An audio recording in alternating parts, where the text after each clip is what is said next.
Okay.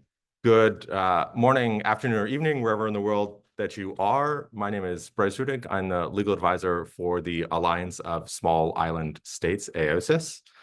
So SIDS Talk Plastics is an AOSIS-led initiative intended to facilitate robust discussions, including through knowledge transfer and information sharing, on key issues in the negotiations for an international agreement on plastic pollution.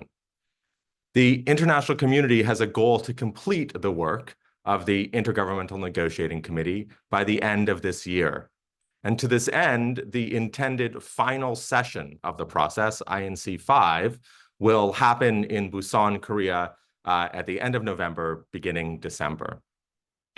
Recognizing that the large compilation text from INC 4 may not be an effective way to move forward, the INC chair has been undertaking a process to develop a shorter non-paper that would hopefully be the basis for negotiation at INC 5. And this non-paper was released just last night. Well, last night for us. So we understand that our speakers today may not have had an opportunity to dive into this third non-paper yet, but should you have and wish to provide comment on it, that would be great as well. This 12th episode of SIDS Talk Plastics is intended to support constructive dialogue on the key elements of an effective treaty, including discussion of those elements that have proven difficult to negotiate and what needs to be in the text at INC 5. And so to this end, we've brought together a group of negotiators from multiple regional groupings within the INC, and our goal is to discuss what an ambitious plastic pollution treaty could look like at INC 5. And so let me introduce our 5 speakers. So first, we have Anima Salofa, the lead ocean negotiator for the Alliance of Small Island States. Second, we have Patrick Umuhoza, the International Environmental Agreements Officer for Rwanda. Third, Denny Radiensha, the Deputy Permanent Representative of Indonesia to UNEP and UN Habitat. Fourth, Nelson Linhares, the Deputy Head of Environmental Policy and Sustainability for the Ministry of Foreign Affairs, Brazil. And fifth, Rob Hardy, the INC focal point for the United Kingdom. Thank you very much to all of you for joining us today. And let me just jump right into the questions. So this first one is for everyone. Following the INC, we have the compilation text. And members of the INC have also engaged in the intersessional work program and the INC chair's informal non-paper process. What has been your experience in participating in these activities, and how are they helping support your preparations for INC 5? So the question is open to all of you. Danny, do you want to start?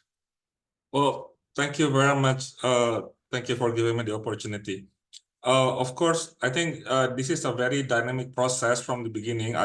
I participated in the negotiation of 514. So it has been a long process up until now. And the expectation is very high. Time is our greatest adversary. I think we need to manage our expectation as well as be realistic to achieve a strong and implementable instrument or ILB in INC 5. And I would say that the evolution of the draft text as well as the evolution of the chair's non-paper both give us a good picture of what we should and we should not do in Busan. So I will leave it at there. I'm sure everybody else have other comments to chip in. Thank you very much, Bryce.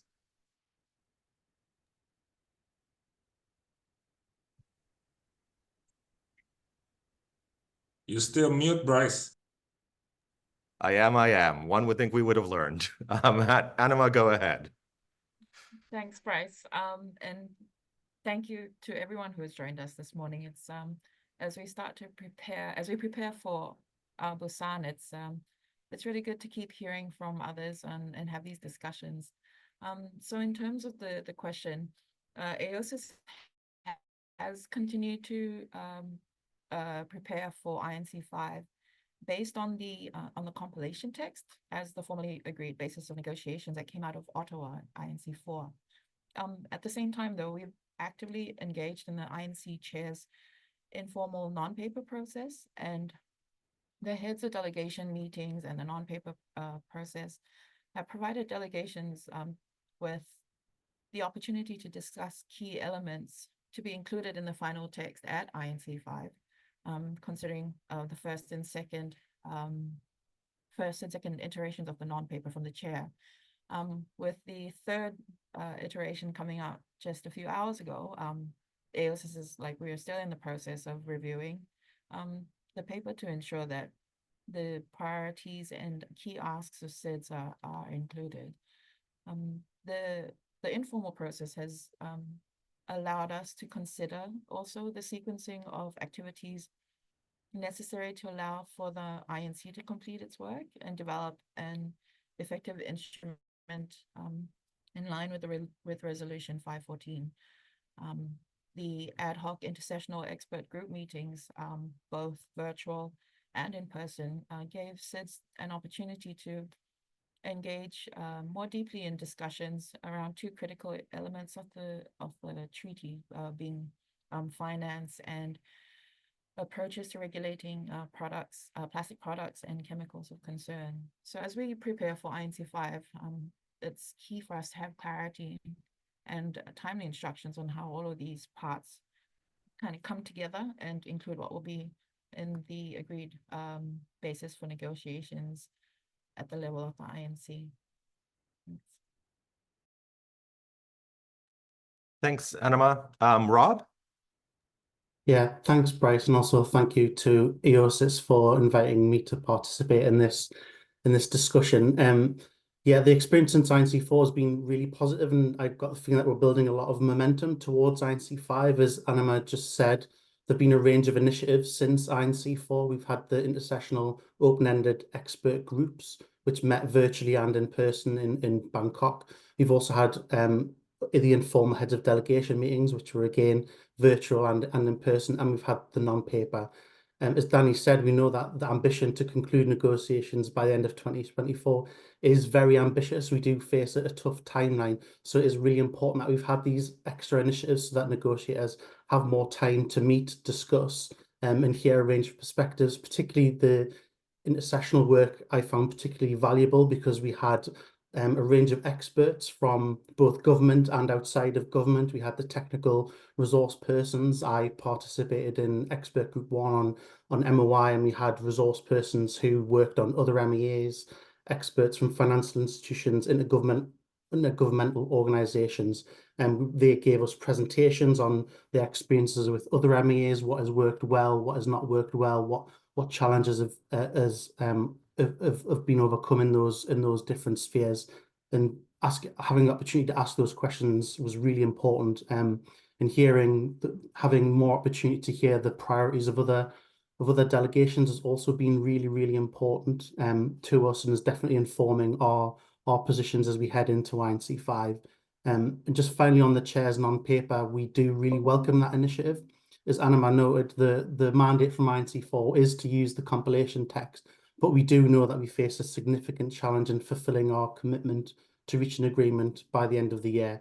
So we do see the non-paper as really essential exercise which can focus our efforts and facilitate moving towards convergence on some of those key areas. It can let us focus on what elements we really do need to agree at INC5 and what other elements we can perhaps leave to be decided through guidance or decisions made by the COP at a later stage. So definitely feel like we're building momentum towards INC5, and we just have a few weeks to go, which I'm sure the other negotiators here will agree is a really busy time for everyone, but I'm quite looking forward to getting to Busan. Thanks. Thanks very much, Rob. Nelson?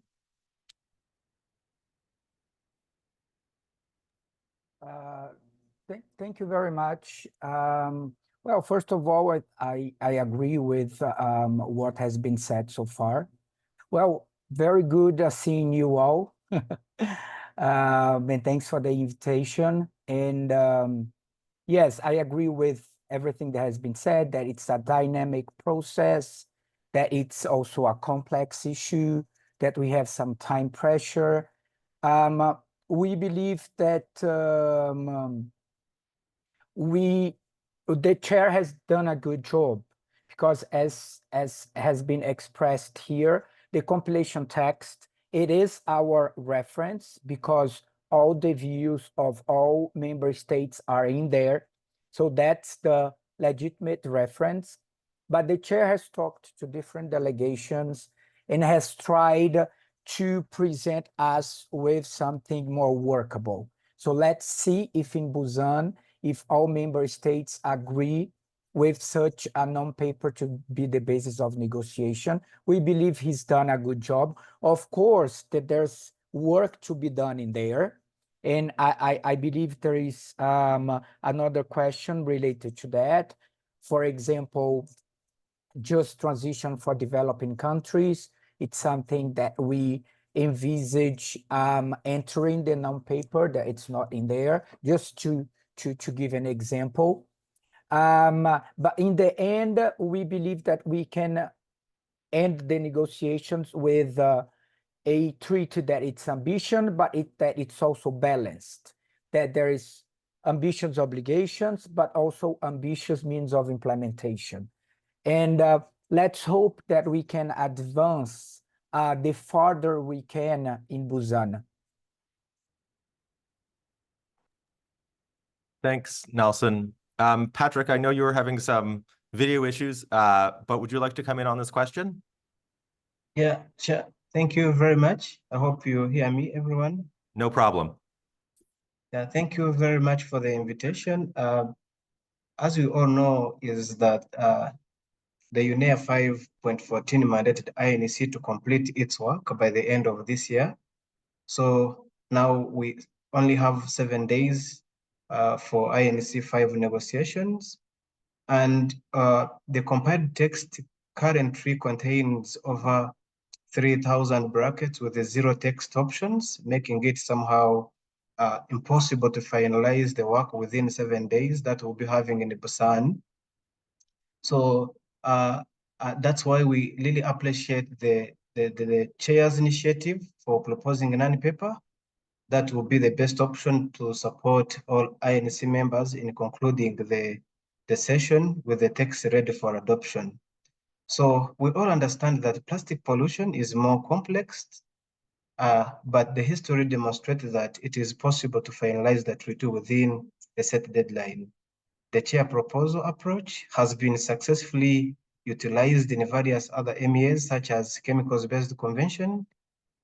Chair can provide with this published structure or third non-paper, creates a landing zone for all members. So despite all the gaps, some countries have already found the new third version, but we are still under negotiation process. Instead of going back to the compiled text, it is better to adopt this third paper to only serve as a basis for negotiation at INC 5, and then we use this opportunity to have the gap already identified fulfilled and ensure the adopted treaty meets the mandate under the UNEA 5.14.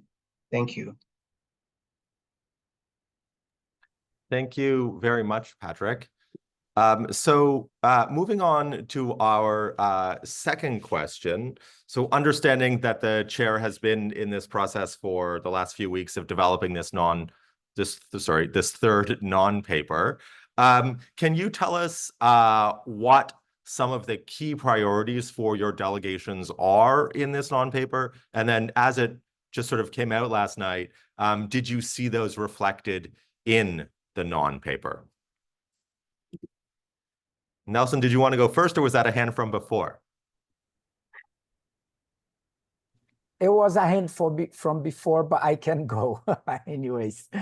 Thank you. Yeah, it's been released just this morning, right? So I've only looked at it like, I've only scanned it. I couldn't actually deep dive into it. But from what I could see, it's I think it's a good starting point. As you all know, the topic of means of implementation and the financial mechanism is central for us, and it's there. There is also consideration on the international cooperation, which we think it's key for this agreement. The only way we can solve this problem or tackle this challenge is through scientific innovation, scientific research and innovation, and we need to work together so that we can all move ahead and we can shorten gaps between countries since it's a global problem. There's in terms of obligations, we have there the chemicals, the products.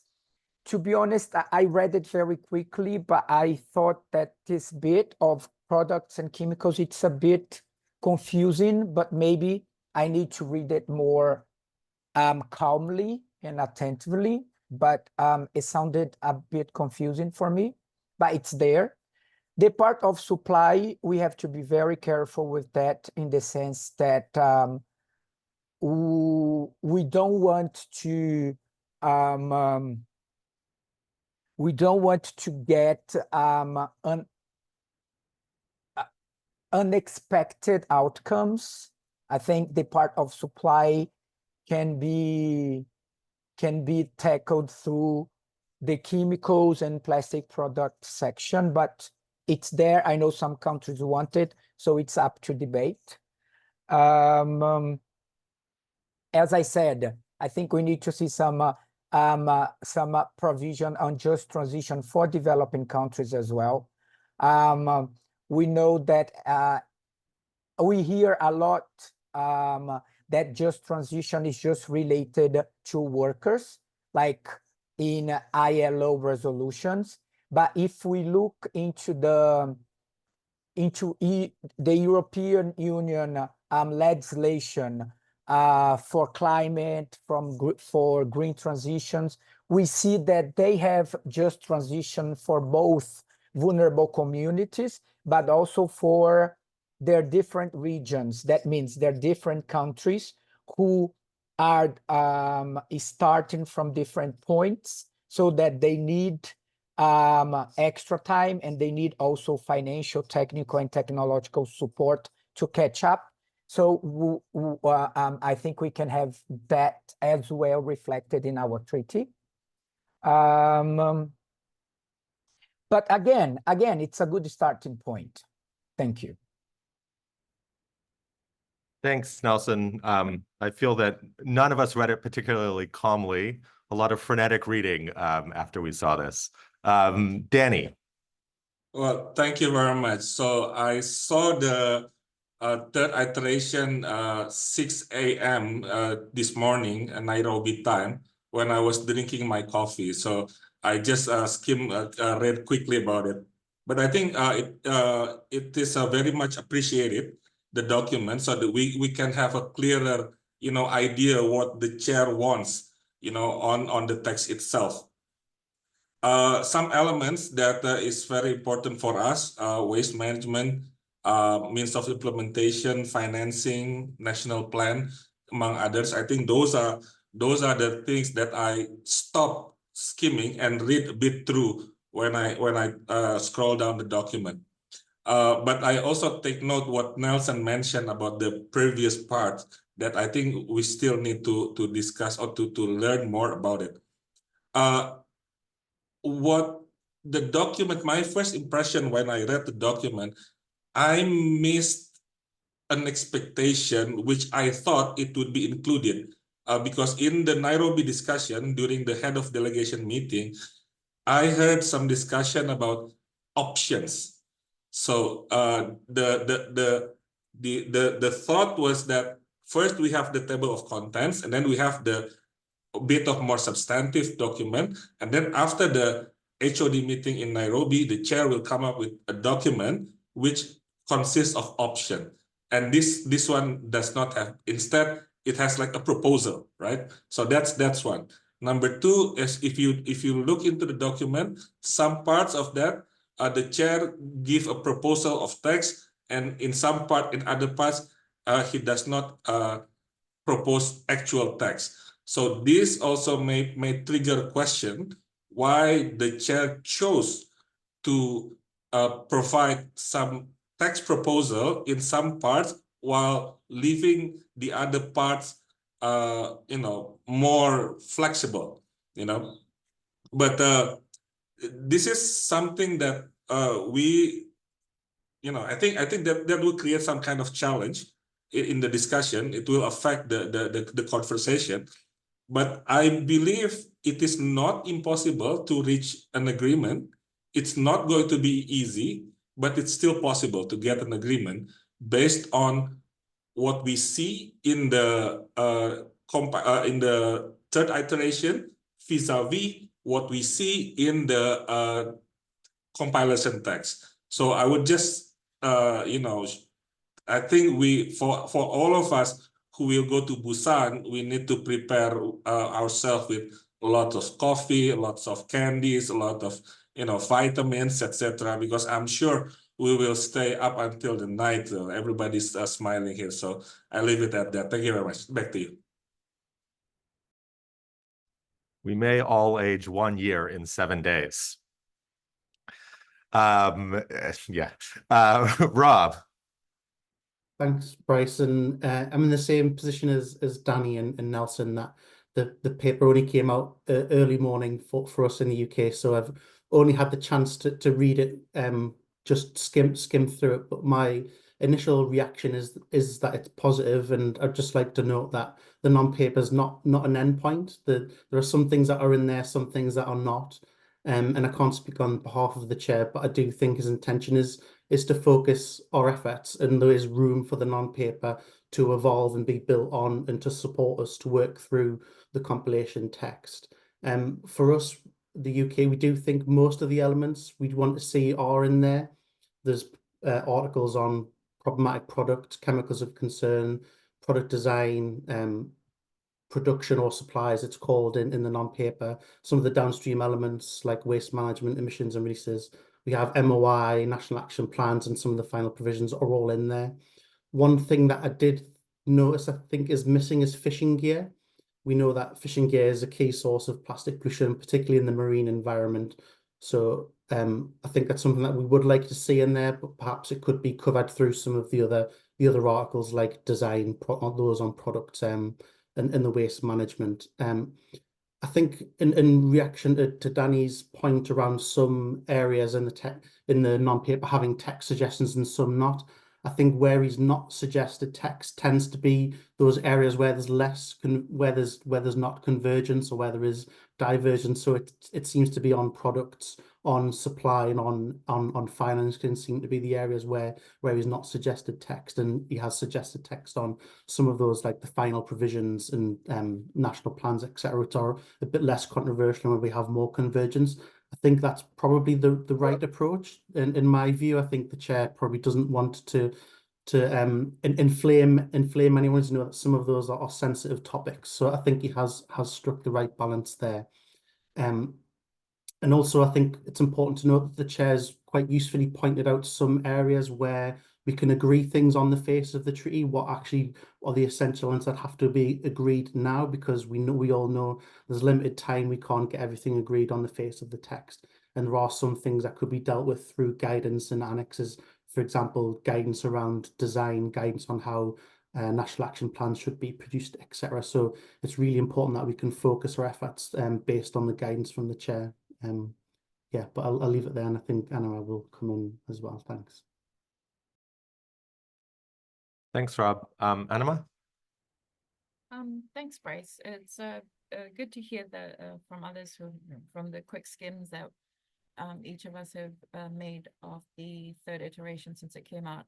For us, it was, I think, just before midnight when we started receiving this. So very, very superficial skim so far of the third iteration, but we are also picking up a few things. I mean, throughout the process, we've maintained, or AOSIS or the SIDS have maintained our support for the chair and his efforts to help, find ways to advance or make progress for an effective treaty, so we can complete our work in INC 5. As we raised during the in-person HODs in Nairobi earlier this month, the first 2 iterations, though, were a little concerning for us as SIDS. So there's certain key elements or priorities for us that were noticeably missing or underdeveloped. As we admittedly very quickly have been through this 3rd iteration, one of the key issues for us is would like to see a provision on principles and approaches that explicitly recognize and acknowledge the special circumstances of SIDS, especially as those that are disproportionately affected by the issue of plastic pollution.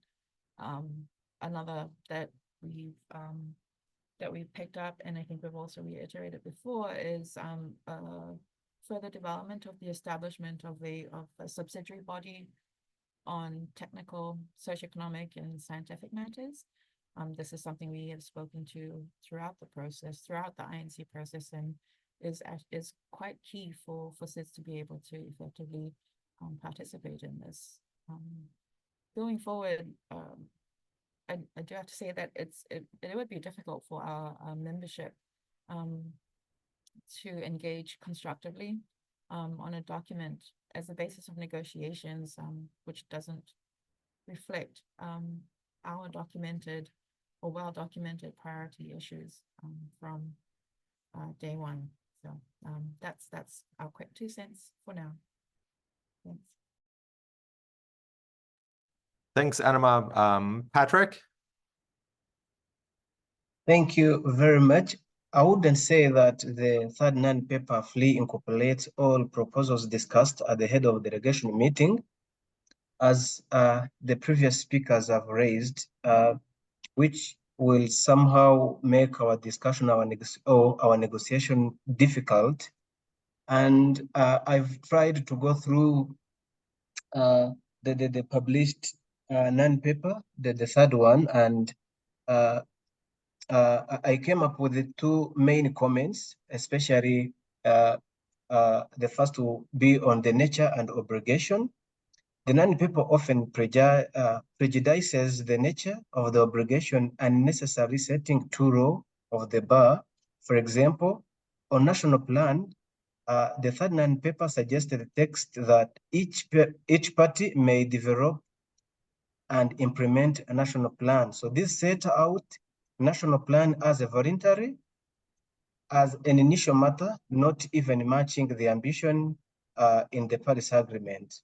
So a better approach should have been to use a bracket as it is in compiled text, and then just develop an implementation national plan and leave, if I may say, leave the paper not even prejudged before, and such kind of neutrality remains. So with this proposal of the new, under the 3rd non-paper, already just prejudged the negotiations and come up with and making a NAP, which we think some countries just negotiated and share their proposals with just keeping in bracket just to agree on language where we keep shall, should, or may. But for this time, as the previous speakers just was asking himself, saying that why did chair choose to develop a text on some articles and then come up, leave others, so which is even creating some if I may say, misunderstanding among ourselves. So the second one is also on omission. It is unclear because I remember that during the head of delegation meeting, we all shared the proposal and even how we want to to see the revised non-paper will be looking like. And I remember none of the parties was just proposing of having fishing gear out of the proposal. And we didn't even hear any of state just suggesting of having a dedicated program of work just omitted as a proposal. So for this time, we see fishing gear is out, as it has been just highlighted by the previous speaker. And then we also just disappointed to see a dedicated program of work removed in the revised third paper. So those are the main just concern it came with, but we appreciate that we are seeing now is touching on objective. But even in objective, you see it is only referring on human health and environment, but we don't see how a treaty under preparation is going to address plastic pollution, and doesn't even show us the objective. Does not just giving us the image of how the treaty will be reaching to sustainable consumption and production of plastics. So those are the main concern that I came up with after reading through, despite of the short time we have, reading through the revised non-paper. Thank you. Thanks very much, Patrick. Certainly there's a lot to still digest about the third non-paper. It would seem in some areas, or in a number of areas, there's a suggestion that things can be done later. But I think we need to be quite clear that there's two sort of sets of outstanding issues. One about sort of things that may be politically difficult to agree on, and we need to include those in the treaty because we won't agree to them later. And then things which may need like technical or scientific discussion to agree. And yes, those can be agreed later. But right now, we sort of have mashed this all together. So we sort of already answered our planned third question here, so I may just sort of skip ahead to the fourth. So throughout the INC, we have heard discussions around potential global rules, global harmonized rules, to fulfill the goal of ending plastic pollution. What are some of the key elements that may require global harmonized rules? And Anima, perhaps I'll start with you here.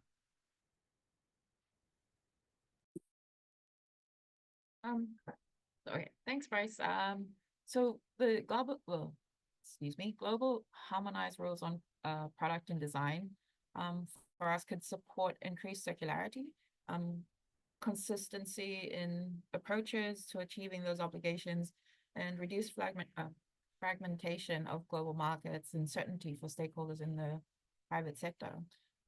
While on the issue of plastic product design, we are of the view that standards could be established by the COP to prevent plastic products from becoming plastic pollution, prioritizing repairability, reuse, and recycling, and promoting global harmonization, but also requiring labeling to disclose the full composition of plastic products to support circularity and responsible consumer behavior.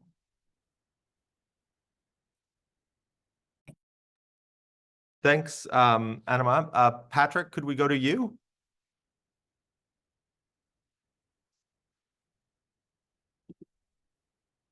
Thank you very much. Anima has just raised, just talked about the other, as we used even just during our negotiations, we always call for global harmonized on product design because we know that we can't reach anywhere, or we can't address plastic pollution without even having the a sustainable design. Because we were also thinking of how, if we are just speaking having a kind of sustainable production, we can't reach to the sustainable production without having agreeable design. And that kind of design, it is supposed to to be in a treaty to inform all parties which design are we supposed to follow, or if you are coming with the new design, normally how is it supposed to be looking like? So I also just would like to add on the CLP proposed by Rwanda and Peru during the INC4 with regard to the global targets. We've seen that even if some of countries are producers and some are not, but we understand the need of having a global target. So with it, we think that having a global target, setting up measures on how we are going to achieve that global target should also be an ideal, especially in controlling the primary plastic polymers. And we think this is the only way that we can just achieve to the treaty that is addressing plastic pollution. Some of us will remember that most of them started now putting much focus in terms of plastic waste, but we really understand that yes, we do want to address plastic pollution, but we still need to touch on plastic production, because we are normally talking about plastic pollution because the system in place, the production, if we continue business as usual, that will not even allow us to address the issue of plastic pollution. So having a kind of a harmonized approach in that treaty to address plastic pollution, starting from the upstream and then go to the midstream, then to inform the downstream, will be an ideal to our treaty that we are working on nowadays. Thank you very much. Thanks, Patrick. I have Rob and then Nelson. Thanks, Bryce. Yeah, I agree with most of the comments from Anima, that one of the key areas that we need global rules or harmonized rules are those around problematic and avoidable products and product design. We know that one of the key drivers of plastic pollution is those products that are problematic, the ones that have a high propensity to leak to the environment, cause harm to the environment, biodiversity, plant and animal, and human health, and products that disrupt circularity because they are not designed well, not designed to be retained within the economy for longer. And actually at INC5, the UK, we did submit a CLP on problematic and avoidable products with Thailand, which suggested an approach that establishes global criteria to address problematic and avoidable products. And actually the approach we suggested was a mix between global rules and nationally determined action. So the approach we suggested was a two-list approach where products that are both problematic and avoidable would be listed globally for phasing out, and those that were problematic but not avoidable would be listed for countries to take national actions and pursue nationally driven approaches where appropriate. We've also heard many calls from businesses, particularly the Business Coalition, where they say they want a level playing field and harmonized rules, particularly around problematic products and product design, as well as EPR, because what they often say is that a patchwork of different regulations causes issues for their global supply chains and prevents them from investing in products and product design, etc., for different approaches within different countries. So actually, I think if we do have harmonized rules around design and around products, it can spur investment in alternative materials, reuse and refill systems. For example, I also agree with Patrick's point around production. We do need some kind of global target around production.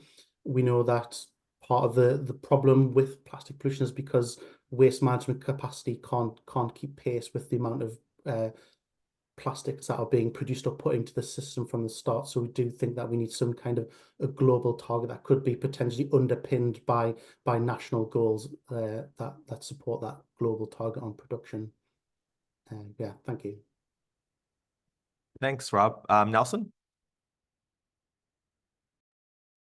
We also agree that the product design is essential for achieving our objective.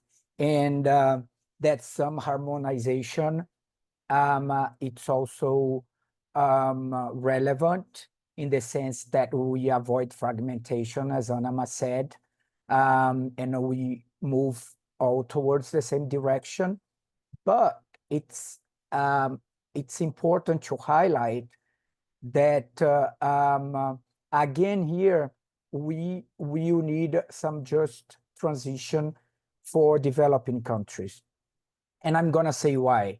Because sometimes we are forgetting, we might forget that many developing countries, they export their commodities packed in plastic, right? And sometimes some countries, they will not be able to achieve that transformation, to improve that design at the same pace than other more developed countries. And that in a sense, we can we can end up with some unexpected, unwanted technical trade barriers. So we have to have that in mind, that different countries will need different time and different support to move towards the same harmonized type of design, and that and that we must also consider that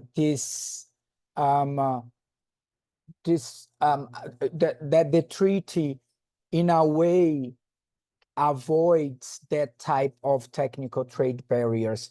It's something that it's indirectly related to it, but that can be if we don't think through it, it can become a problem in the future when we implementing the agreement. Thank you very much. Thanks, Nelson.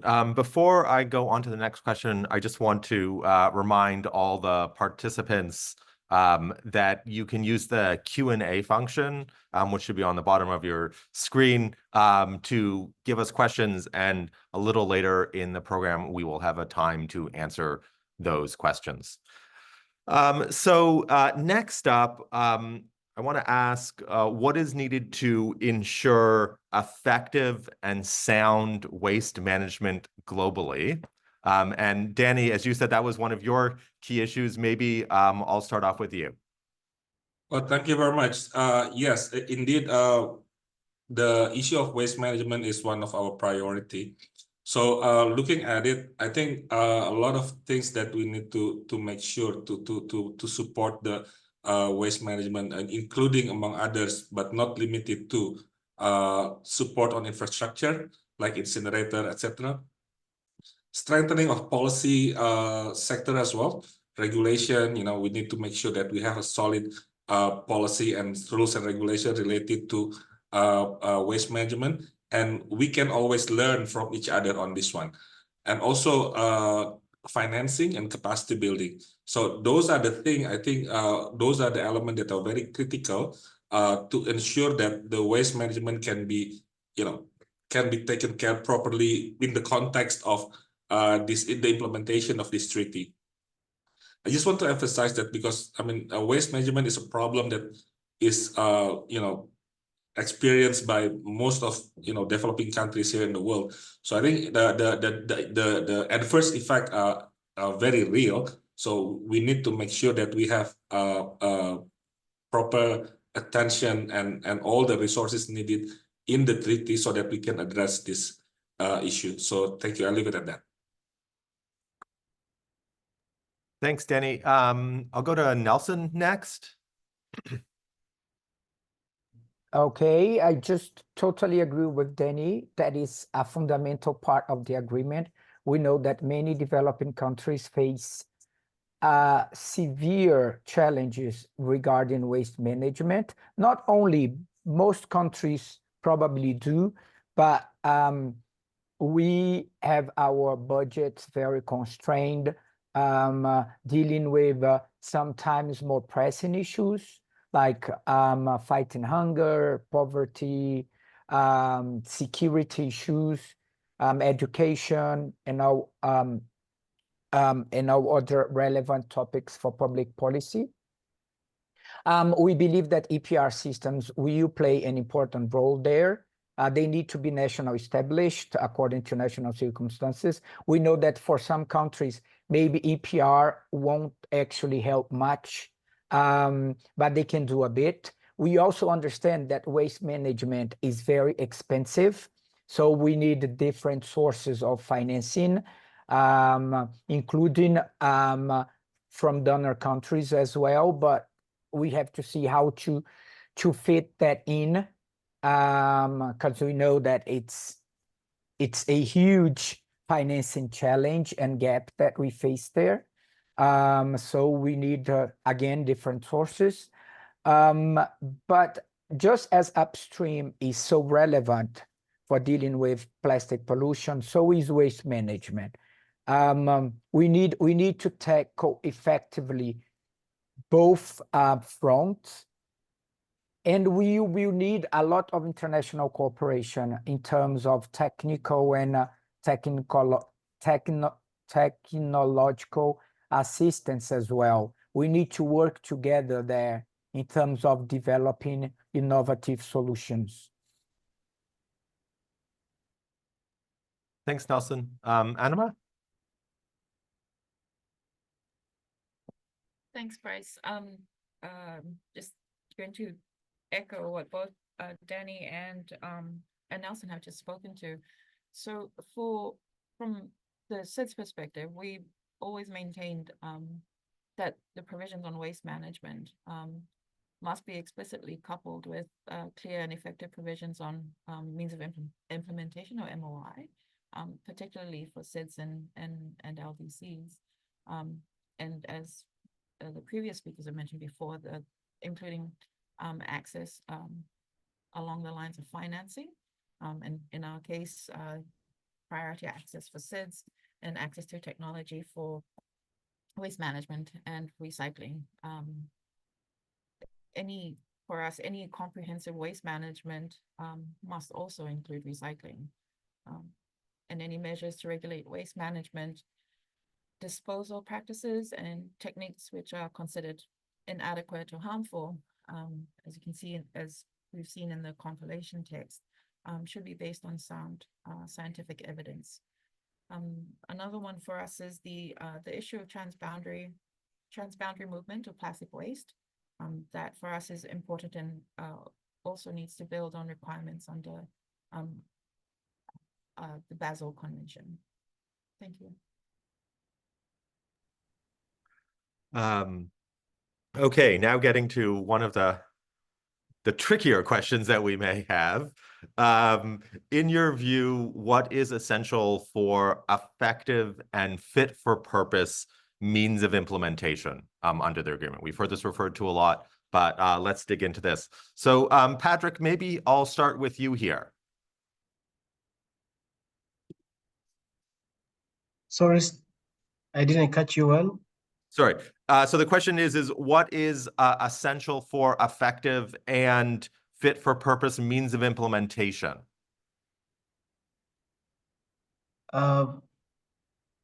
It's a tricky question, as you've been saying, but we normally, we are the one to design the treaty that fit for the purpose. Because if you can imagine, we've been saying that normally we are raising this issue because most of us are suffering because of the plastic waste. Our biodiversity, of course, the marine and terrestrial, we are all suffering. So, but the same way we took our national measures to control the plastic pollution, but we find out that Rwanda alone may not do that, may not address the issue. And we brought this to the global community to see whether we can find the solution to this particular problem we are having. So in terms of establishing the measures that is going to help us to address the issue, we all need, first of all, not only to focus, because everyone we know that we cannot get 100% of what we wish. But for example, if we are just with Brazil and some other developing countries, of course, and with developed countries, we know some of them are producers and some are not. But how can we just come together and even if we get 50-50, but how are we going to address the issue? For example, in terms of establishing measures, for example, for us, we really focus on, we always call starting from upstream, not starting from downstream, because whenever we start, I mean, we put all much effort in downstream, still the tap will remain open. And if it is open, of course, we'll just receive the waste, which 90% don't have such a capacity to deal with. So with this kind of measures needed, of course, we need to establish a treaty that is fitting for the purpose, but with the measures to address the pollution, for example, and touching on the production, even if some of us do not want to understand that, but for us, we really hope this is only possible since we are just touching on production, redesigning the system, and such system is coming to help us to address the downstream process. Thank you very much. Thanks, Patrick. And Nelson, now specifically on means of implementation, what do you think is necessary? Oh, I think to start with, we need a new and independent fund, and that is fit for purpose, as it is said in the question here. We know that we have this big challenge of mobilizing different sources. We believe that that is true. We need to do that. We believe that developed countries have a pivotal role here in this mobilization. So I think to start with, yes, we need to conceive this fund that is fit for purpose.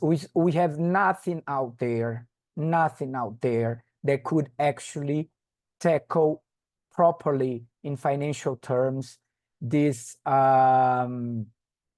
this challenge.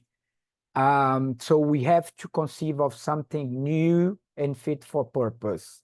And also we need to think of international cooperation as a function under the COP. You know, we need more than just saying that countries shall cooperate.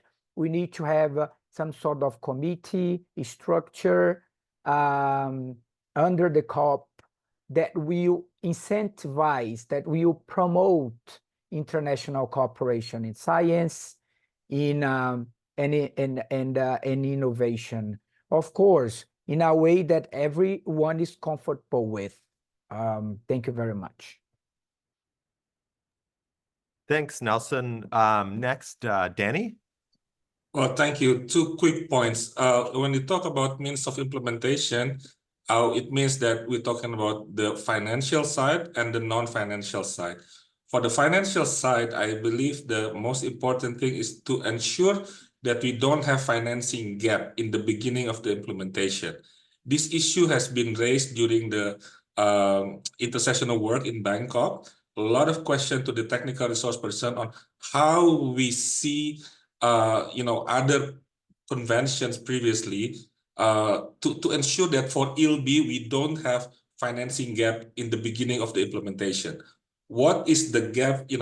How many years do you need to first agree and then to implement if you don't have the money? So we need to make sure that for the financial side, we address that financing gap. We have to have money in the very beginning of the implementation phase. That's number 1. Number 2, on the non-financial side, like capacity building, transfer of technology. But what I want to say is there's no silver bullet. It has to be a tailored manner. It has to be demand-driven in accordance with the national circumstances. So we cannot have like the entire global program of capacity building or transfer of technology to different countries with different needs. It has to be really tailored to ensure that it can it can be fit for purpose to implement the treaty. Thank you very much. Thanks, Danny. And maybe last for this question, Rob? Yeah, thanks, Bryson. I understand that MY is a really important topic for lots of countries, including the UK. And I understand that in order to implement the treaty effectively, countries will need support, particularly least developed countries and small island developing states. The UK view is that we do want to target support to where it is most needed, and we see that as LDCs and SIDS. And we want to have a system that can target those countries effectively and efficiently. It's also important to know that plastic pollution is a large and complex issue, as I think was noted by Nelson. There's a huge range of stakeholders and actors across the value chain. So effective MOI will need to mobilize resources from as broad a range of sources as possible. That's public, private, domestic, and international. And it's also important that we can understand which sources of support are most appropriate for which interventions, which actions and actors across the value chain. Public sector funding is generally best suited towards downstream measures, investments in infrastructure, waste management infrastructure, as we heard earlier. And private sector funding is generally best suited to upstream measures, that's investing in innovation, alternative materials and substitutes, etc. So if we're able to understand what funding is going where it's being used effectively and where it isn't being used, we do need some kind of platform or a resource transparency platform that can give us that kind of transparency and that will support us to target funding to where it is needed most. Another thing that I see as being essential is a broad objective to align flows from all sources with the objectives of the instrument. That's an equivalent of Goal D of the Global Biodiversity Framework or Article 2(1)(c) of the Paris Agreement. Such an objective can signal to all actors, both public and private, that action is needed and they should mainstream considerations for plastic pollution to all of their financial decision making. And just finally, I agree that we do need to define a financial mechanism that can mobilize funding. That can engage in early action, as Danny said, so we don't start off with that financing gap. And that can mobilize large-scale funding and leverage additional funding from the private sector and foster synergies and integration with other environmental issues like climate and biodiversity, as we know that plastic pollution is closely related to those. So we do see that the Global Environment Facility does have an established track record of doing all of those things, supporting early action and fostering synergies with other MEAs. So we do see that the GEF is best placed to form part of the financial mechanism. And just finally, on the non-financial means of implementation, capacity building and technical assistance, agree completely with Danny that it needs to be delivered in a country-driven manager that's responsive to national needs. There's not a one-size-fits-all approach. So we definitely need that to be done in a way that's responsive to those national needs. Thank you. Thanks, Rob. So going on to our second last question here. So just a reminder to all the people that are participating, if you have questions, you should put them in the Q&A because we'll get to that relatively soon. What are some examples of areas of work that should be done in cooperation and coordination with existing relevant and international processes, conventions, or frameworks? And Anima, maybe I'll start with you here. Thanks, Bryce. I was just thinking about that. So for us, for SIDS, there are several areas where we feel that there could be benefit to cooperation and coordination. Also reducing duplication of actions and making the most efficient use of limited resources, things that are very critical for us. For example, the BRS conventions, they've done a lot of work in the area of chemicals and waste management, and these could be built on within the context of plastic pollution, we feel. And what's important for us in this is that we find ways to improve where previous requirements were not as effective, maybe in meeting their objections. On product design and labeling, we do see value in coordinating and cooperating with ISO and the WTO as relevant. And on the remediation of existing plastic pollution in the marine environment, including in areas beyond national jurisdiction, we find utility in building upon the work of BBNJ, MARPOL, and the Cartagena Conventions. Thanks.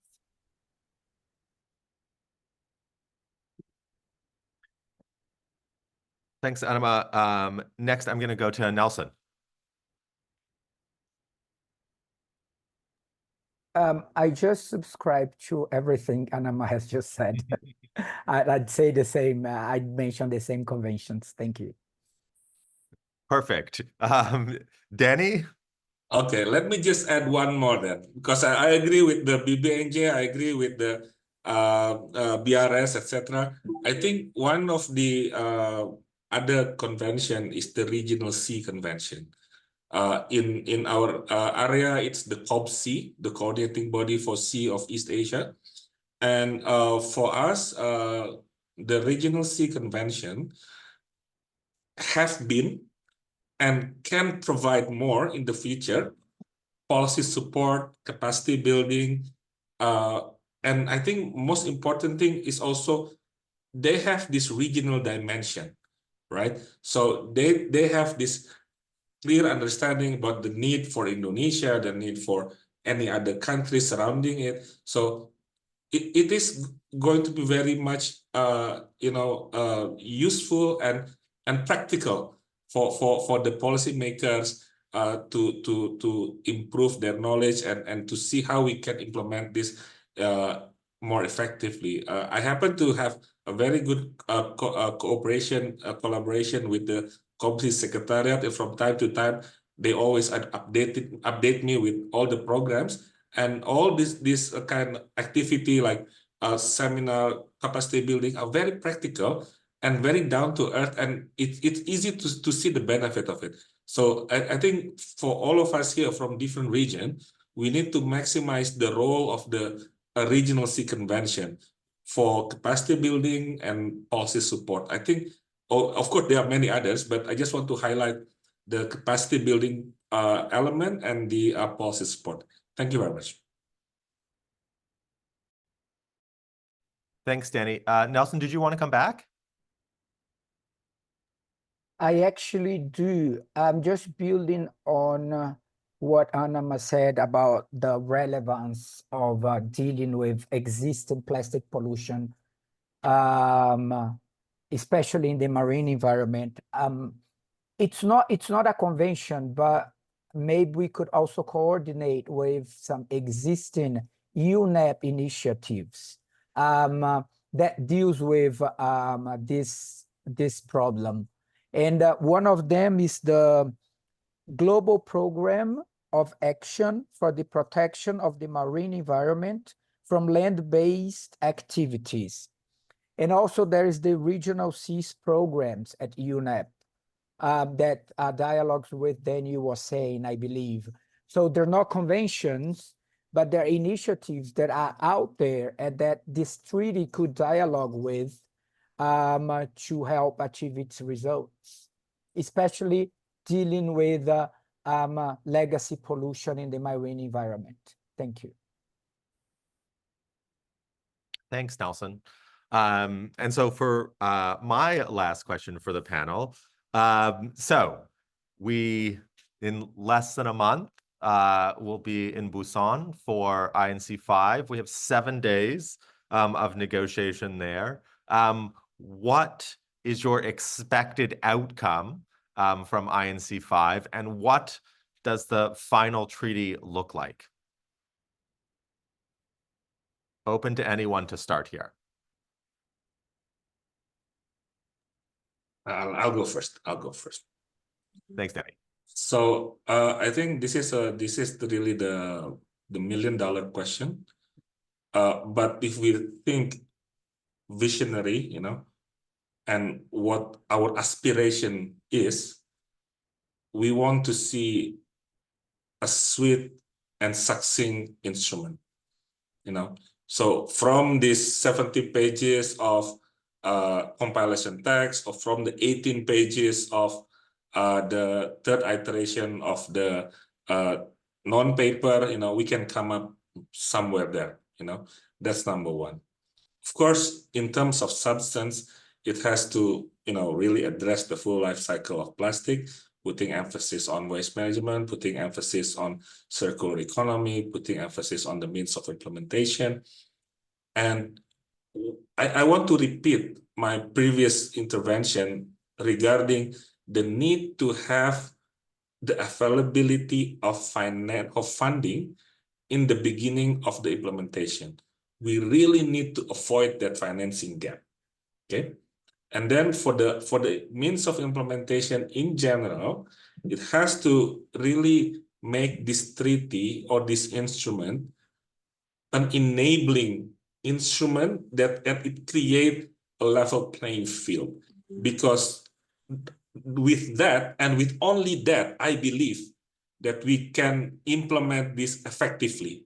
If we don't start in the kind of level playing field, rest assured that we will not be able to implement this instrument effectively.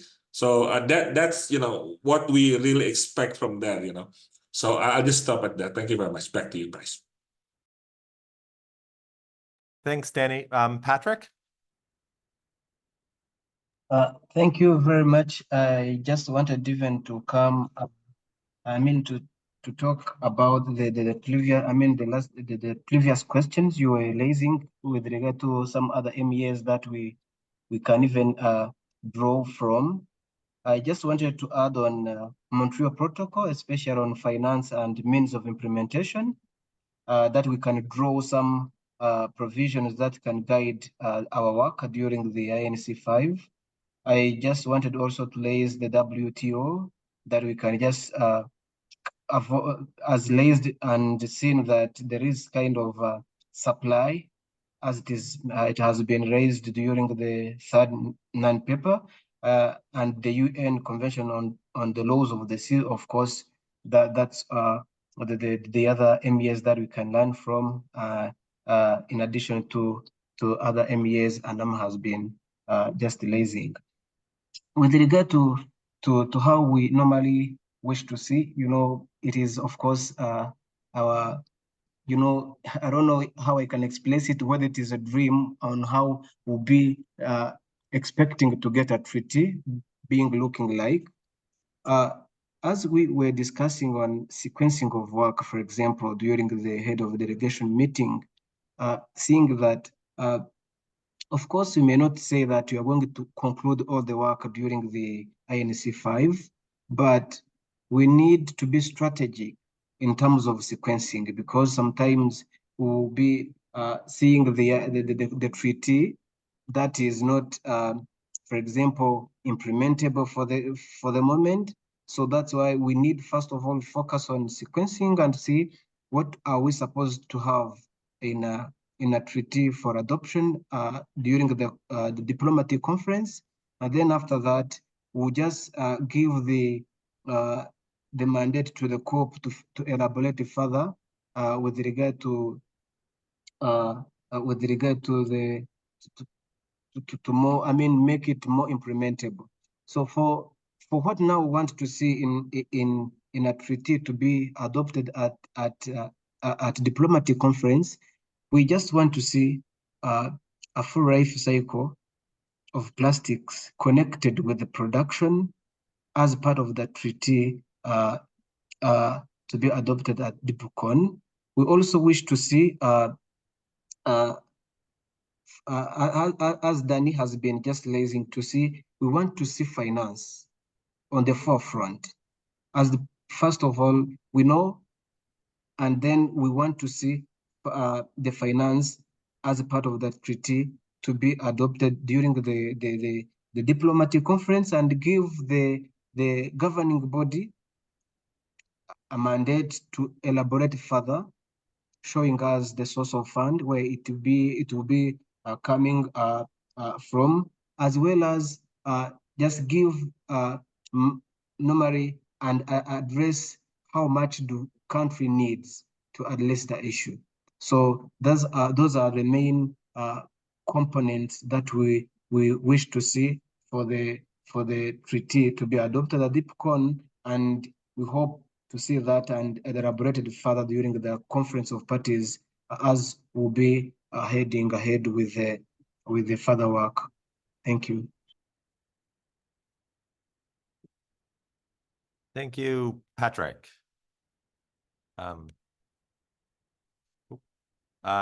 Nelson, do you want to come in here, or Rob? I can come in. We think as Brazil that it will be critical in Busan that we find a way of agreeing on a package. What goes in the treaty? I think that the chair has done a very good job. I think we have a good starting point with his non-paper. Of course, considering that what has all the views from all countries is the compilation text. But as we are very aware, there are still divergences in some key elements. And I think that's why in some parts of the non-paper, the chair chose to only insert elements and not text. But I believe that we as member states, if we don't manage to reach that package, we're gonna be going round all over and over again, right? We've been there, we've done that. So to have a successful outcome at INC, whatever it is, we need to break through that. I think that's the one message I'd like to convey about this question. Thank you. Thanks, Nelson. Rob? Thanks, Bryce, and I largely agree with what's been said by the other panelists. Our expectation is to get an agreement on the text INC 5. That's the ambition of the INC. That's our mandate from UNEA 514 to reach an agreement, or have the ambition to reach an agreement by the end of this year, and we certainly hope to do that. As everyone else has noted, that we do have limited time. We do need to focus our efforts, particularly on those areas where there is a lot of divergence on some of those sensitive topics.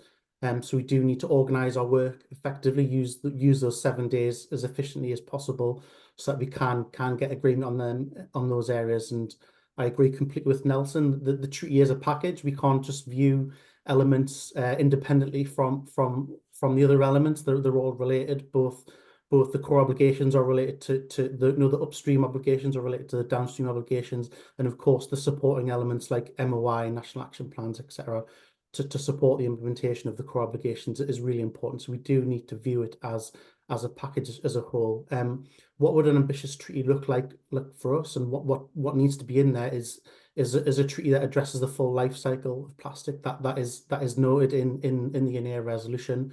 If we are going to end plastic pollution, which is the ambition of the INC, we need a treaty that does address the full life cycle. We know that just focusing on downstream efforts does not go far enough. We know that we need to address the flow of plastic. That's difficult to manage when it exceeds our ability to manage the waste effectively, and we need to transition towards a circular economy that can retain the value of plastics within the economy and prevent it from leaking into the environment. So it's essential that for us that the treaty does contain elements that allows us to address the full life cycle of plastic. There are elements that can be addressed later, as we heard throughout the webinar, things like guidance annexes, for example, that can be worked through in between the INC and the first COP or at the COPs afterwards. And other outcomes that we do need for INC 5 are, we do need to decide where the diplomatic conference will be held. That decision has still not been taken, and also we need to know what decisions we need to forward to the diplomatic conference, and decisions that will be needed by the first COP. Thanks. Thanks, Rob. Anima. Thanks, Bryce. And well, I think the other panelists have touched on many of the things that we wanted, that we think are key and effective for an outcome for INC 5.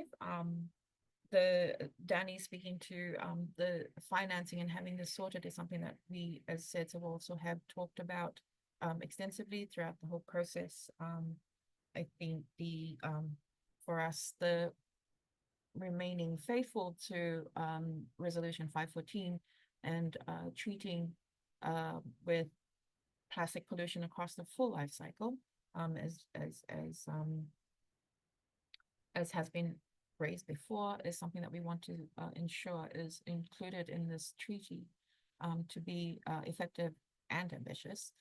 And just picking up on what Nelson also mentioned, in coming out with the third non-paper, again, very early in review of this document, we are also interested to see how we will be able to move forward and achieve our goal as a committee, seeing as there are still some key areas of divergence amongst the delegations.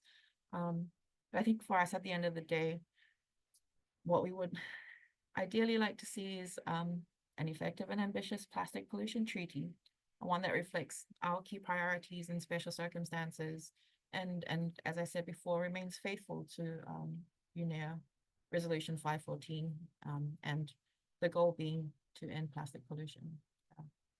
That's our ask.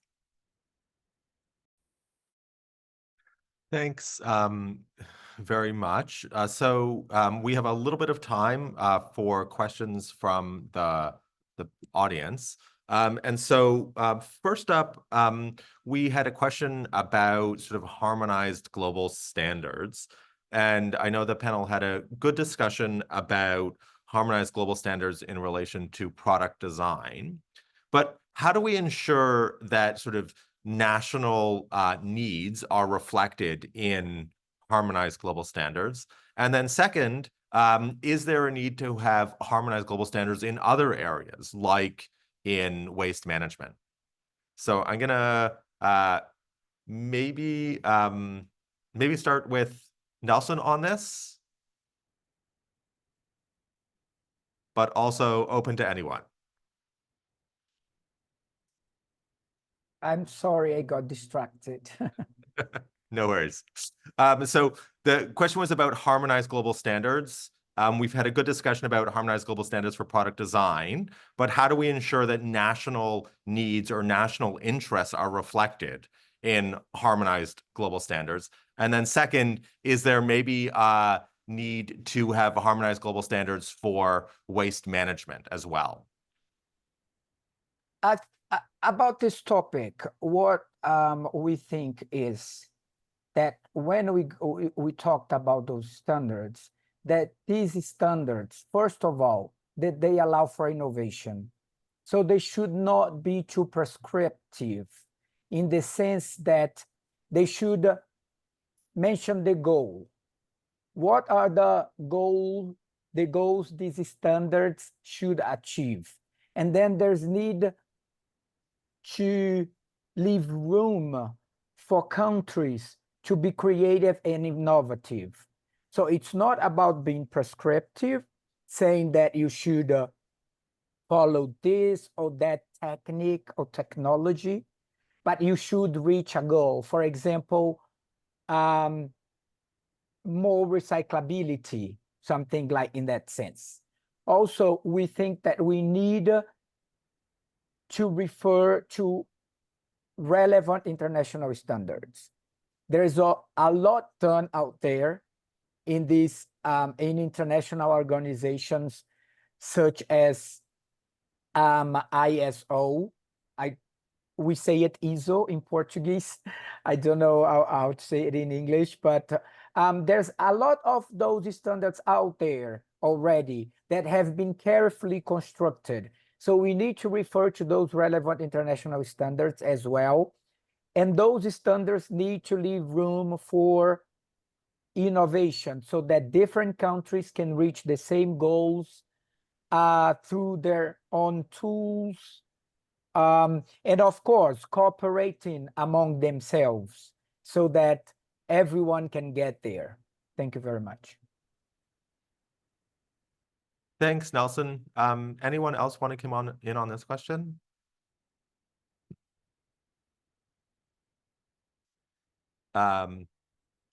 Okay, maybe then I'll move on to the next question. So in some ways, the plastic pollution problem is different than other environmental problems because of sort of the significant role that the private sector will play. We've had a lot of discussion about the need for finance and sufficient levels of finance. But are there innovative financial instruments that we can think about to use here, ones that sort of are particularly able to draw in private sectors? Some of the things suggested were sort of mandates to reduce subsidies, extended EPR. So innovative financial mechanisms for this problem.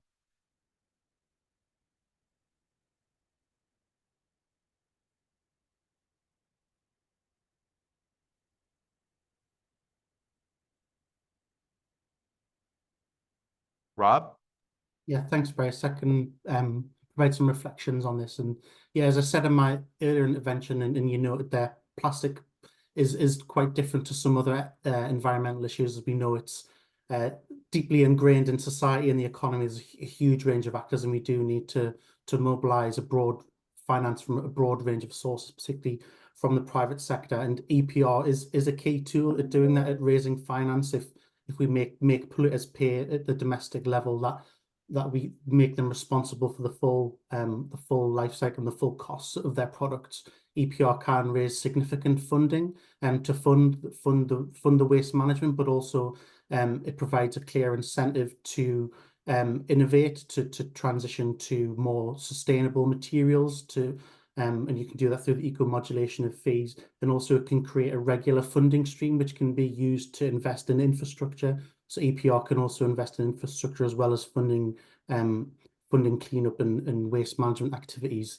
Earlier this year, the World Bank issued a plastic waste reduction bond as well, which funded projects in Indonesia and Ghana. I think it was raised $100 million. And although it's very early and it is a very innovative approach, but it does seem to have had a lot of take up, and this sold the full amount of the bond. It was well subscribed from private finance institutions. So we do see there is a role for innovative funding. It should only play a role. It should be part of the role. We do need to mobilize resources from public, private, domestic, and international. But definitely, I think there is a role for innovative solutions, and we do see that the tech should reflect that in some way. Thanks.